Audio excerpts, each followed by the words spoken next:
Hello students, welcome back to Mandeep education academy YouTube channel. तो बच्चों, इस वीडियो में हम लोग एक बहुत ही इंपॉर्टेंट डिस्कशन करने जा रहे हैं, जो थंबनेल में आपने देख लिया होगा और हेडिंग भी आप देख रहे हो कि is NCERT enough to score 95% in board exams of class 12। और 95% ही क्यों, अगर आप उससे ज्यादा भी टारगेट कर रहे हो तो क्या एनसीईआरटी से पढ़ के उतने मार्क्स लाए जा सकते हैं? 95% या उससे ज्यादा मार्क्स लाए जा सकते हैं? उसी चीज का डिस्कशन हम लोग इस वीडियो में करने वाले हैं। और साथ ही साथ मैं आपको बताऊंगा कि मेरी तरफ से कुछ बुक्स का नाम इस वीडियो में लिया जा रहा है, वो बुक्स आपको फ्री में किस तरीके से मिल सकती हैं। तो शुरू करते हैं बच्चों। आप जब इस चीज पर रिसर्च करते होगे या बैठ के सोचते होगे, आप यूट्यूब वीडियोस देखते होगे, तो वहां पर कोई ना कोई टॉपर आपको मिल जाता होगा ये बताता हुआ कि भाई मैंने तो सिर्फ एनसीईआरटी की थी और एनसीईआरटी करने से मेरे इतने नंबर आ गए, इतने नंबर आ गए, इतने नंबर आ गए, मैंने ये क्रैक कर लिया, वो क्रैक कर लिया। बिल्कुल ठीक कह रहा है, ऐसा हुआ भी होगा, लेकिन आप तो वो टॉपर नहीं हो। आप उससे कम भी हो सकते हो, आप उससे ज्यादा भी हो सकते हो। कहने का मतलब है कि आप एक डिफरेंट इंसान हो, आपको अपनी नीड्स के हिसाब से चलना पड़ेगा। मेरे भी काफी ऐसी स्टूडेंट्स रहे हैं, काफी तो नहीं, मतलब अगर परसेंटेज वाइज देखूं तो कम रहे हैं, जिन्होंने सिर्फ एनसीईआरटी पढ़ के बहुत अच्छे मार्क्स स्कोर कर लिए हैं। लेकिन जो ज्यादा भीड़ है वो ऐसे बच्चों की है जो अच्छे नंबर लाए, उनकी बात कर रहा हूं। जो ज्यादा भीड़ है वो ऐसे बच्चों की है जिन्होंने एनसीईआरटी के अलावा एक्स्ट्रा भी काफी कुछ किया था।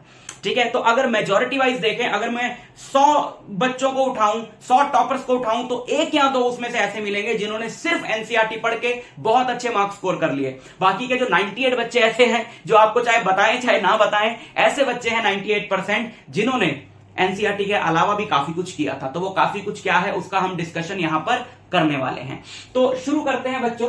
अगर बात करें फिजिक्स की, देखो सिर्फ एनसीईआरटी पढ़ के कुछ बच्चे बहुत अच्छा स्कोर कर पा रहे हैं और बहुत ज्यादा नहीं कर पा रहे हैं। इसका भी जरा रीजन समझ लो। हमारा जो माइंड है ना, सबका अलग अलग तरीके से काम करता है ना। किसी को कोई चीज जल्दी समझ में आती है, किसी को देर में समझ में आती है। किसी को वही चीज जल्दी समझ में आ गई तो उसको कोई दूसरी चीज देर में समझ में आएगी जो आपको जल्दी समझ में आ गई थी। ठीक, तो इस तरीके से हमारा माइंड काम करता है। तो अगर कोई पर्टिकुलर फंडा है, जैसे किसी का फिजिक्स में दिमाग तेज चल रहा है, तो एनसीईआरटी से उसने एक कॉन्सेप्ट पढ़ा, उस कॉन्सेप्ट पे बेस 3-4 तरह के क्वेश्चंस वो खुद से कर लेगा जब मिलेंगे उसको एग्जाम के अंदर।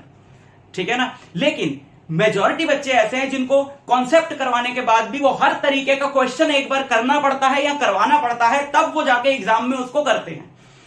ठीक है, सिर्फ कॉन्सेप्ट समझ के और उसकी बिल्कुल जड़ तक पहुंच जाना और हर एक जो उसके मिसिंग डॉट्स हैं उनको जोड़ लेना और पूरी पिक्चर बना लेना, ये क्वेश्चन भी कर लिया, उस पर बेस्ड ये भी कर लिया, ये भी कर लिया, ये भी कर लिया, ये सबसे नहीं हो पाता।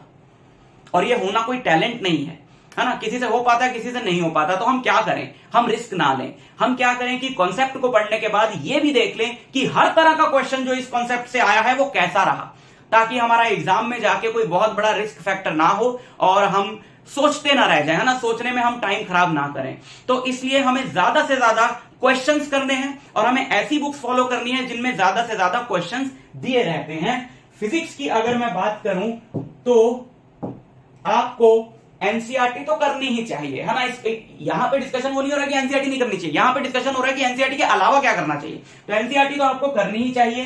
साथ में आपको बहुत ज्यादा क्वेश्चन प्रैक्टिस करने चाहिए। किसी रेफरेंस बुक से एसएल अरोड़ा ले सकते हो, प्रदीप ले सकते हो, मॉडर्न एबीसी ले सकते हो। इन सारे बुक्स के जो लिंक्स हैं आपको डिस्क्रिप्शन में मिल जाएंगे, जहां से आप अमेजॉन के लिंक्स हैं डिस्काउंटेड प्राइस पर ले सकते हो, ताकि आपको पता लग जाए कौन सी बुक्स हैं जिनकी मैं यहाँ पे बात कर रहा हूँ। ठीक है, और जब आपका सिलेबस खत्म हो जाए तो आपको पास्ट ईयर क्वेश्चंस करना बहुत जरूरी है। अगर आप लेटेस्ट बुक लेते हो इनमें से कोई, तो उसमें पास्ट ईयर क्वेश्चंस होंगे चैप्टर वाइज, लेकिन हो सकता है सारे ना हो और सारे नहीं भी होते हैं, तो आपको तो एक एक करना जरूरी है।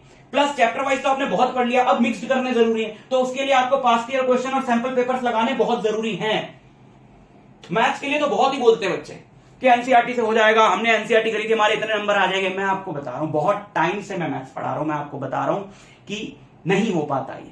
ठीक है, एनसीईआरटी में आपको इंटीग्रेशन अगर पूरी एनसीईआरटी करा दूं, मैं आपको डिफरेंशिएशन पूरी एनसीईआरटी करा दूं, तब भी मैं उठा के पास्ट ईयर का एक ऐसा क्वेश्चन आपको दे सकता हूं जो आपसे नहीं होगा। तो क्या करोगे उसका एग्जाम में जाके? ये आपको रेफरेंस बुक्स में मिलेगा, ये आपको किन बुक्स में मिलेगा, ये आपको आरएस अग्रवाल में मिलेगा, ये आपको आरडी शर्मा में मिलेगा। तो आप इसके लिए एनसीईआरटी पूरी अच्छे से करो, रेफरेंस बुक्स लगाओ। अगर आप सिर्फ 12th के मैथ्स पे फोकस कर रहे हो तो मैं आरएस अग्रवाल आपको रेकमेंड करूंगा। अगर जेई के पे भी फोकस कर रहे हो साथ साथ, तो आरडी शर्मा भी रेकमेंड करूंगा, आरडी शर्मा रेकमेंड करूंगा इंस्टेड ऑफ आरएस अग्रवाल। तो आप वो जरूर करना, और पास्ट ईयर क्वेश्चन और सैंपल पेपर्स तो लगाने ही लगाने हैं। ठीक, केमिस्ट्री की अगर मैं बात करूं, तो एनसीईआरटी आपको करनी है reference book Pradeep, modern ABC, कोई सी भी ले सकते हो, लेकिन मेनली, हाँ अब यहां पर इंपॉर्टेंट है, mainly these books are required only for physical chemistry, जहां पे आपको ज्यादा से ज्यादा न्यूमेरिकल्स करने हैं। फिजिक्स में तो आपको एक एक चीज यहां से पढ़नी पड़ेगी, इनसे पढ़ने के बाद आप एनसीईआरटी करना। जब इतने सारे क्वेश्चंस करने के बाद एनसीईआरटी करोगे तो बहुत इजी लगेगी और आराम से हो जाएगी, तो पहले मत करना, बाद में करना, ठीक है। आपने अपना पूरा कॉन्सेप्ट इन बुक्स से क्लियर करना है, क्वेश्चन सारे यहां से प्रैक्टिस करने हैं, उसके बाद एनसीईआरटी पे जाना है। These books are required only for physical chemistry. Organic और इनऑर्गेनिक आपका एनसीईआरटी से हो जाएगा, क्योंकि थोड़ा टफ रहता है, कोई एक्स्ट्रा रिएक्शन का मैकेनिज्म वगैरह प्रिडिक्ट करना मुश्किल हो जाता है, तो सिर्फ एनसीईआरटी का ही देते हैं, वर्ड टू वर्ड देते हैं, ठीक। पास्ट ईयर क्वेश्चन और सैंपल पेपर तो इसमें भी करना बहुत जरूरी है, ठीक।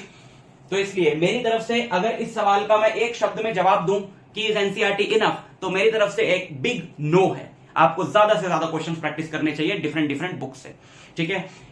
इन सारी बुक्स के गिव अवेज इस चैनल पर हुए थे लास्ट ईयर, इस साल भी होंगे। जैसे जैसे आपका सिलेबस खत्म होगा तो सैंपल पेपर्स के जो एजुकार्ट है, ओसवाल है, अरिहंत है, उन सब के आपको मिलते रहेंगे। इस वीडियो के थ्रू मैं एक बच्चे को सिलेक्ट करने जा रहा हूं और उसको दूंगा उसकी पसंद की बुक, यहां पर जो मैंने बुक्स मेंशन करी हैं उनमें से एक को, और ये गिव अवे मैं लेकर आने वाला हूं आज से लगभग एक महीने के बाद 1 अगस्त को मैं एक वीडियो यहां पे अपलोड करूंगा, जिनमें से मैं विनर का नाम सेलेक्ट करूंगा। लेकिन मैं विनर चुनूंगा कहां से? मैं विनर्स चूज करूंगा उन बच्चों को जो इस वीडियो को लाइक करेंगे और इस वीडियो पे कमेंट करेंगे। साथ ही जब आप कोई सा भी कमेंट करते हो इस वीडियो पे, तो कोई अपनी बुक जरूर लिख देना, ताकि मुझे पता चलता रहे कि ज्यादा से ज्यादा कौन सी बुक्स है जिनकी बच्चों को जरूरत है, और मैं उस तरीके के गिव अवेज लाता रहूं। एक गिव अवे ऑलरेडी चल रहा है मेरे दूसरे चैनल पे, जिसका लिंक मैंने डिस्क्रिप्शन में दिया हुआ है, जो 1 जुलाई को होने वाला है। तो अगर अभी तक आपने नहीं देखा, उस पर कमेंट नहीं किया है, तो डिस्क्रिप्शन में लिंक है, जाके कमेंट कर दो और आप 3 दिन बाद ही कोई बुक जीत सकते हो। तो मैं आपसे मिलता हूं नेक्स्ट लेक्चर में, तब तक के लिए ऑल द वेरी बेस्ट।